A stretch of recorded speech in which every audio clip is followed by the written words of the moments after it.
So today, we're going to crack open the declassified files on what has to be one of the most intense surveillance campaigns in American history. We're talking about the FBI's secret war against Dr. Martin Luther King Jr. And look, this wasn't just spying. This was a calculated, systematic effort to destroy a man's life. Let's get into the evidence. It really all kicks off right here with this absolutely stunning public statement. Just try to imagine the scene for a second. Edgar Hoover, the director of the FBI, this guy was powerful, almost untouchable, and he says this to a bunch of reporters. This wasn't some off-the-cuff remark. This was the public tip of a secret, years-long iceberg. And that right there is the big question we're tackling. Why? Why would the FBI target a Nobel Peace Prize-winning civil rights leader with this kind of venom? The files, well, they give us the official reason, and then they reveal what the mission really became. Okay, so the FBI's official story, the whole reason they said they were even looking at Dr. King, it all boiled down to his relationship with one man, Stanley Levison. This guy was the key that unlocked the door for the entire surveillance operation. You really have to get how important Levison was to King's work.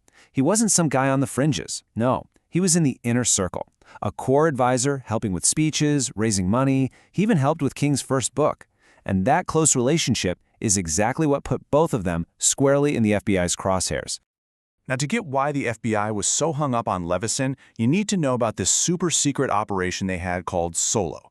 This was one of their most prized possessions, totally top secret. For years, they had these two brothers acting as high-level double agents deep inside the American Communist Party, feeding intel about Soviet money and influence right back to Hoover. And wow, the stuff coming out of Solo, it was absolutely explosive. The informants were claiming that Stanley Levison was a secret money man for the Communist Party. But it was even more than that. They basically painted him as this evil Soviet puppeteer, secretly pulling the strings of the entire civil rights movement for Moscow. But here's the thing, and this is so important. Armed with these wild allegations, the FBI goes all in. They launched this massive surveillance campaign against both Levison and King. And what did they find? Nothing. The wiretaps, the bugs, they turned up absolutely zero evidence to back up that core claim. The whole communism angle, it was a complete dead end. And this is where everything takes a dark turn, right? Because when the search for communism came up empty, the FBI didn't just pack up and go home. Oh no, the mission changed. It wasn't about national security anymore. It became something way more personal and way more destructive.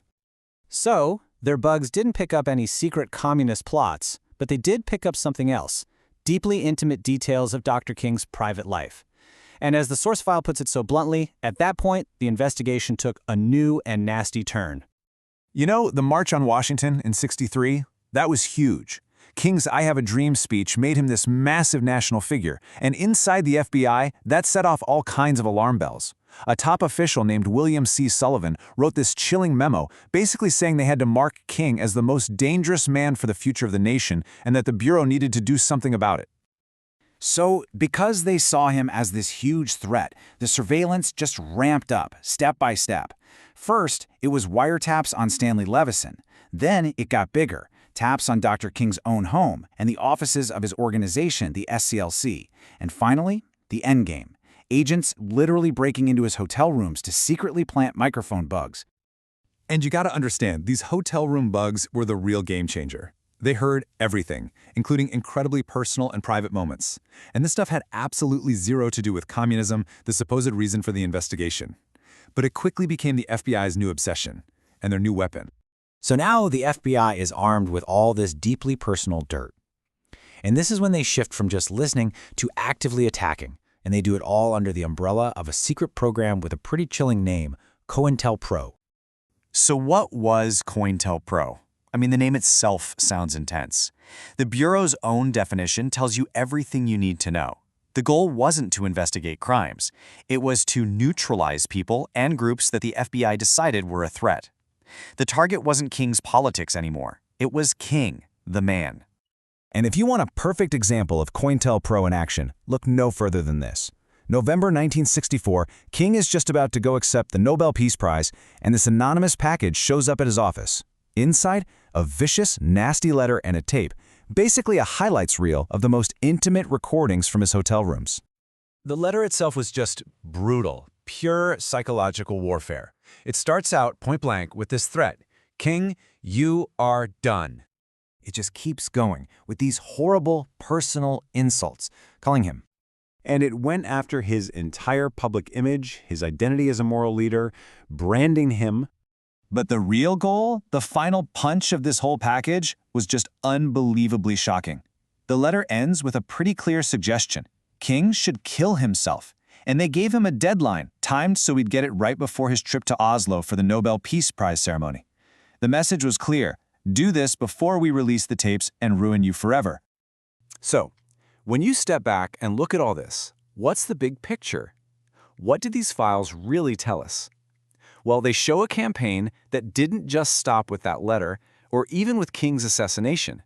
They reveal a terrifying story about the unchecked power of a secret government agency.